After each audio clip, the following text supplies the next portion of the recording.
2 Timóteo 4, 3 a 5, a palavra do Senhor diz assim: pois virá o tempo em que não suportarão a sã doutrina, pelo contrário, se rodearão de mestres segundo as suas próprias cobiças, como que sentindo coceira nos ouvidos. Eles se recusarão a dar ouvidos à verdade, entregando-se às fábulas.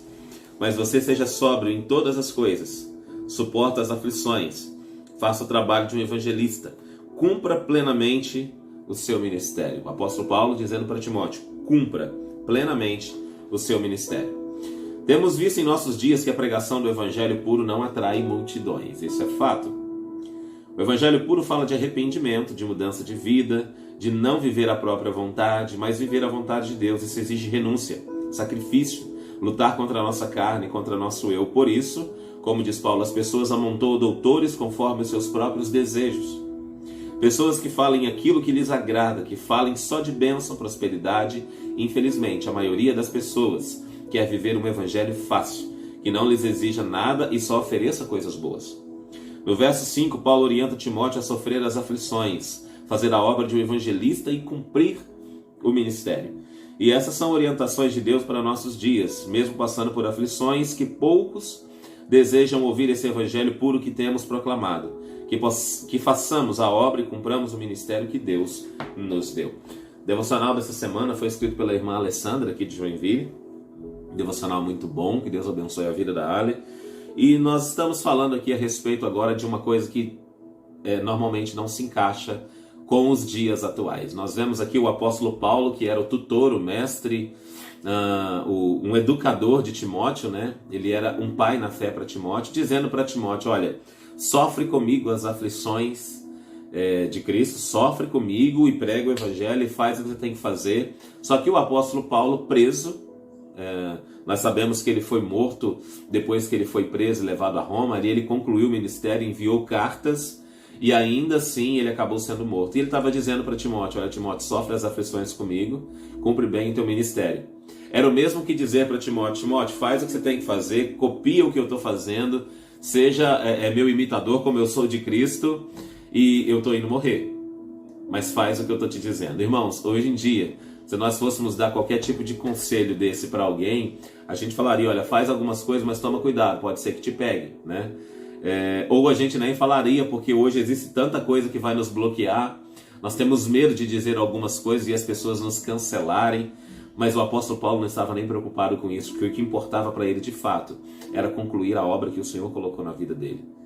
Você teria coragem de dizer para um discípulo seu, para um aluno seu, falar: olha, faz exatamente o que eu estou fazendo, mesmo que isso esteja contrário à vontade das pessoas, que eles vão me matar, faça você também. O apóstolo Paulo sabia que o que ele estava pedindo para Timóteo poderia conduzir também Timóteo para a mesma morte que o apóstolo Paulo estava sendo conduzido. Fazer o trabalho de um evangelista, né? Se posicionar da forma correta. O apóstolo Paulo trouxe todas as orientações de vida espiritual que ele viveu para Timóteo. Timóteo já era neto de crente, já era filho de crente, estava ali seguindo o caminho e agora sendo orientado por nada mais, nada menos do que o apóstolo Paulo. Quem de nós não iríamos querer ver tudo isso? Imagina quantas coisas poderosas Timóteo viu de primeira mão. Imagina quanta coisa maravilhosa. Acredito que Lucas tenha visto muito mais coisas, porque ele viajou com Paulo, ele sofreu até um naufrágio junto com Paulo. Mas Timóteo viu muita coisa. Timóteo provavelmente viu o rosto daquele homem de Deus, mesmo cheio de perseguições, mas cheio do amor da presença de Deus. Estava conversando com a minha esposa e com mais uma pessoa essa semana a respeito da importância de exemplos nos nossos dias atuais. Hoje se vê muitos exemplos ruins, muitas pessoas que são referências ruins para a humanidade, né? Como a palavra do Senhor cita nomes, como o apóstolo Paulo, por exemplo, quando vai citar dois jovens, Himeneu e Alexandre, como ele vai citar Marcos, que acabou deixando ele por um período e foi para o mundo, viajou, depois ele acabou voltando. O apóstolo Paulo citava essas pessoas. Nós podemos citar também a título de aviso, de cuidado. Existem muitas referências no mundo hoje que não são boas referências. São cristãos, são cantores gospel que estão deixando a vida com Deus ou misturando, sabe, as duas coisas, vivem de um jeito com Deus e vivem de outra forma no mundo, acabam se entregando à vaidade. Você vê os cantores nos seus cultos que são mais parecidos com um show. Você vê as pessoas se promovendo muito mais do que promovendo a glória do Senhor, mas muito mais mesmo. E você vê influências, por exemplo, como o Felipe Neto. Não tenho problema, na verdade, eu até prefiro citar o nome para que os pais tomem cuidado ao deixar os filhos acompanhar. Você entra nos lares e conversa com crianças. Eu amo conversar com crianças, brincar com eles, e eles acabam citando nas suas conversas ali entre um com o outro o nome Felipe Neto, que tem ali os seus 43 milhões de inscritos no YouTube, com uma educação péssima conduzindo os nossos filhos, porque ele é a referência do momento, é como se fosse um herói da internet. Crianças querem ser como ele. Entende? Nós vemos muito poucas referências para os nossos filhos, ou até para os nossos jovens e adultos, porque nós, como adultos, também queremos olhar para pessoas e ver exemplo nessas vidas. E falar assim, olha, fulano de tal, eu posso ser como fulano de tal, eu gostaria de ser como fulano de tal, eu gostaria de pregar como fulano de tal, né? Eu lembro quando eu era jovem, na igreja, adolescente ainda, não que eu esteja velho, mas ainda adolescente, eu ouvia muitas pregações do pastor Marco Feliciano. Hoje eu já não escuto mais, já tem bastante tempo, né? Até porque a gente vai crescendo teologicamente e vai começando a deixar algumas coisas de lado, porque você vê que não se encaixa. Mas eu olhava para ele pregando em cima do púlpito, 45, 50, 1 hora, minutos de pregação, e o meu sonho era pregar como ele.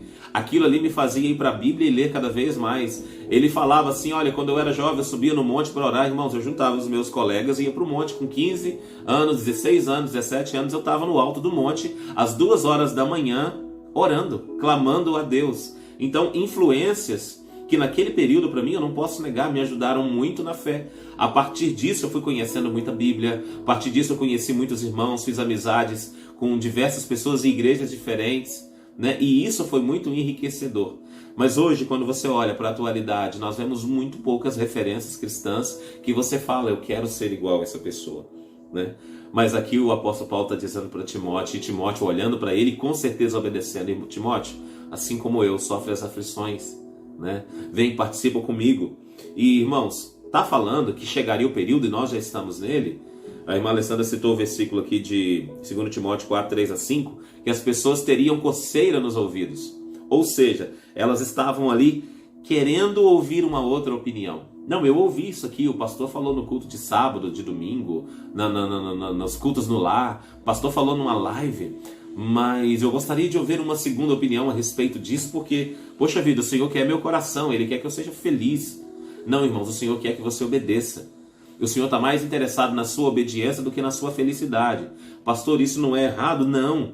O Senhor quer que nós o obedeçamos. Felicidade plena nós vamos ter na glória quando nós formos ressuscitados e tomar um corpo incorruptível.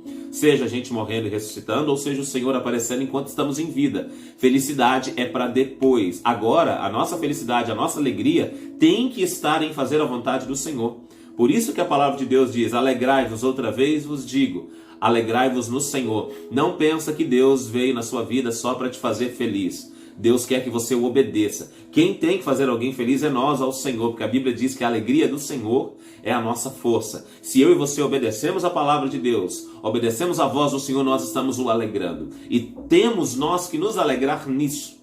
A nossa conduta, a nossa posição precisa estar em cima disso. Alguém pode dizer, mas pastor, isso é difícil.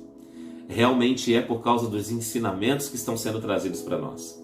A forma que nós estamos conduzindo muitas das vezes os nossos filhos, eu falo isso de forma geral, tem atrapalhado muito isso. Nós estamos ensinando as nossas crianças a olhar com um olhar crítico para todas as coisas. Isso é bom até certo ponto, mas quando nós precisamos introduzir valores e conceitos na vida dela, nós não podemos nos atualizar demais. Precisamos mostrar o que a Bíblia diz que é correto. Irmão, se você criar uma criança, um jovem, um menino, por exemplo, eu tenho meu filho, meu Pedrinho, se eu ensiná-lo dizendo que é honroso para ele, quando chegar aos 18 anos, ele dar a vida pela nação dele, pela nação brasileira, morrer pela bandeira, irmãos, o Pedro vai crescer olhando para a bandeira como um motivo de maior orgulho, e se ele morrer, se estiver pronto para dar a vida por causa dela, ele vai dar com bastante alegria, mas porque ele foi doutrinado desde criança. E eu estou falando isso não para que os irmãos façam isso, mas se nós treinarmos os nossos filhos para entender que fazer a vontade de Deus é a coisa mais preciosa dessa vida, eles vão entender. Que morrer por causa do nome de Cristo, eles vão entender. Nós estamos ensinando os nossos filhos a amar mais a si mesmo, a sua proteção e a sua família mais do que o Senhor, o que vai acontecer quando eles crescerem e começarem a ter as suas próprias coisas, seu trabalho, formar na faculdade, constituir família? Eles vão se colocar acima do Senhor. A Bíblia vai ficar em segundo plano e a vontade do Senhor também. Pastor, é errado eu querer me cuidar? Não. Mas eu preciso amar a Deus mais do que a mim. Eu preciso amar o Senhor e a palavra dele mais do que eu amo a minha própria vontade. Eu preciso amar a alegria do Senhor mais do que a minha própria alegria. E assim como o apóstolo Paulo falou, olha, eu esmurro o meu corpo todos os dias. Por que ele estava fazendo isso? Porque ele queria que a mente dele, o coração dele estivesse cativo na presença do Senhor. Que toda a consciência, toda a vontade, toda a humanidade dele fosse anulada desde que isso trouxesse glória para o Pai. E nós não estamos ensinando os nossos filhos mais a isso. Então o que nós podemos esperar? Nós vamos esperar aí as próximas gerações amantes de si mesmo, antropocêntricas, ou seja, que coloca o homem no centro de todas as coisas. E o homem não pode estar no centro de todas as coisas. É Deus, é Jesus, é a palavra de Deus no centro de todas as coisas. Se passar disso, meus irmãos, nós não vamos amar o Senhor de todo o nosso coração, de toda a nossa alma e com todas as nossas forças. E no dia que formos questionados sobre o nosso amor com Deus, nós vamos vender Jesus assim como Judas fez. Porque nós teremos a nossa vida correndo risco. Nós vamos negar, assim como Pedro fez. Porque nós vamos amar mais a nossa própria vida do que a Ele. Nós estamos nos treinando de forma errada. Nós estamos educando a nossa família de forma errada. Nós estamos pregando para as pessoas de forma errada. Mais um exemplo de como nós estamos pregando errado, até na questão do evangelismo, quando nós pregamos o evangelho para alguém, né?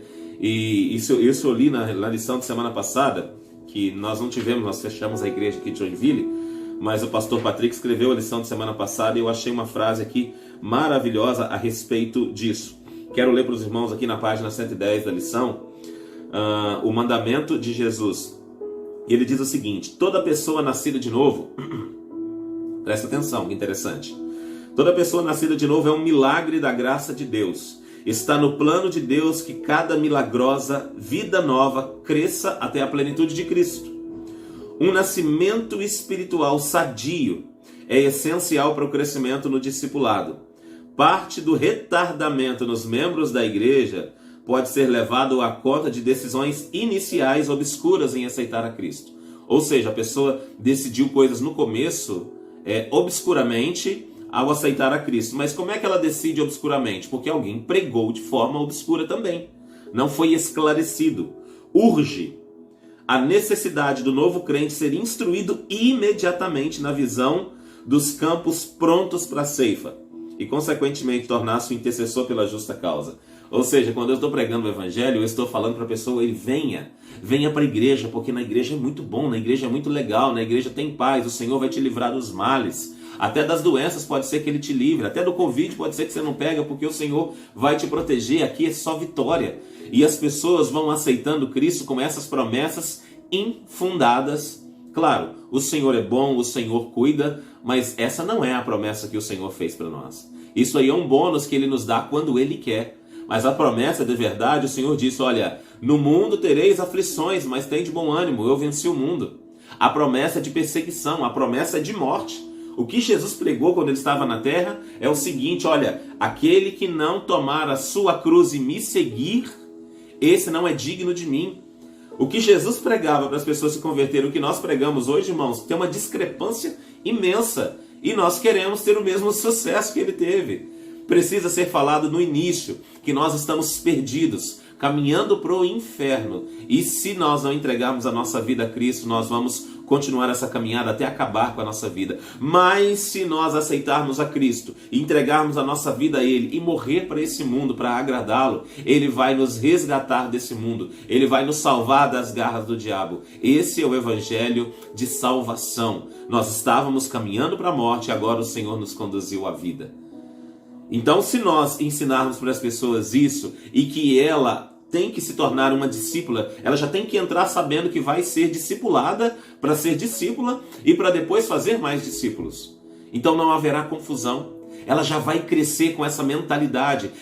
Quando eu digo crescer, tanto fisicamente, se for um jovem, se for uma criança criada na igreja, ou se é um adulto que acabou de converter. A ideia correta vai ser plantada na mente. Irmãos, nós precisamos ter plena consciência de que nós estamos colhendo hoje, na igreja, na pregação do evangelho, no evangelismo, exatamente aquilo que nós plantamos no passado. Talvez eu, como jovem pastor, não tive oportunidade de plantar essas heresias, mas muitos dos antigos acabaram fazendo. Muitos de nós, até pastores atuais aí na televisão, estão plantando esse evangelho fácil de ser aceito, e por isso a igreja está ficando tão fraca.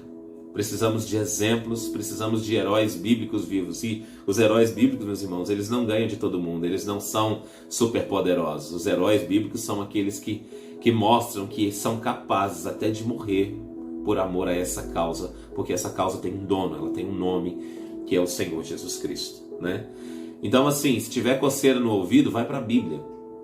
Não tenha coceira no ouvido para ouvir outras opiniões. A Bíblia é a palavra de Deus e ela está plenamente fechada. Não existe nova revelação do que diz respeito àquilo que já está escrito. Claro, eu posso compreender uma coisa de forma atualizada, pode ser revelado para mim alguma parábola que eu não tinha compreendido, então para você isso é novo. Mas não existe nada novo, o Evangelho já é pleno, o Evangelho é morte de cruz para Cristo e a nossa morte também em relação às coisas desse mundo. Eu preciso estar com Cristo, amá-lo de todo o coração, colocar a minha vida diante dele e estar pronto para morrer. Por quê, irmãos? Depois que tudo isso passar, depois que tudo isso acabar, o Senhor virá e todos aqueles que morreram em obediência serão ressuscitados, com um corpo que jamais vai perecer, com um corpo que não vai mais apodrecer. E aqueles que estiverem vivos serão ressuscitados. E todos aqueles que ignoraram o Senhor, todos aqueles que venderam o Senhor, todos aqueles que desobedeceram, todos aqueles que viveram no pecado, mesmo ouvindo a palavra do Evangelho, esses lamentarão. A Bíblia diz que as nações lamentarão a volta do Filho do Homem, porque elas com certeza vão olhar para tudo e vai falar assim: poxa vida, esse povo estava certo. Os crentes tinham razão e agora nós já perdemos a oportunidade. A Bíblia diz que haverá choro e ranger de dentes, porque as pessoas vão entender que tudo que foi falado agora realmente está acontecendo. E esse dia está se aproximando. Se os irmãos olharem pelos olhos da fé, vão perceber que os campos já estão brancos. Não sei quando, né? Espero que seja logo. Eu sou um daqueles que é ansioso para que o Senhor volte, para que as coisas sejam concluídas, mas preste você atenção, os campos estão brancos. E ainda que demore 1000 anos, nós não viveremos 1000 anos. Talvez eu tenha mais 50, olha lá, se eu tiver mais 40, 50 anos de vida. Para mim vai chegar bem antes, né? Talvez, mas não sabemos dessas coisas. O que eu sei é que eu preciso me manter focado naquilo que o Senhor me chamou para viver. Então, não perca tempo com aquilo que não é para a glória do Senhor. Mantenha-se firme no propósito de Cristo, faça a obra de evangelista, ame as pessoas, ame ainda mais o Senhor acima de todas as coisas, seja fiel a Deus, seja fiel à palavra, cuida dos seus lábios, nós falamos muito isso ontem, cuida das suas palavras, não se venda para o diabo por causa de palavras, de conversa, de fofoca. Mantenha a vida alinhada diante do Senhor e viva segundo a vontade de Deus, isso com certeza é recompensador. Que Deus abençoe grandemente a vida de cada um dos irmãos, em nome do Senhor Jesus Cristo. Amém?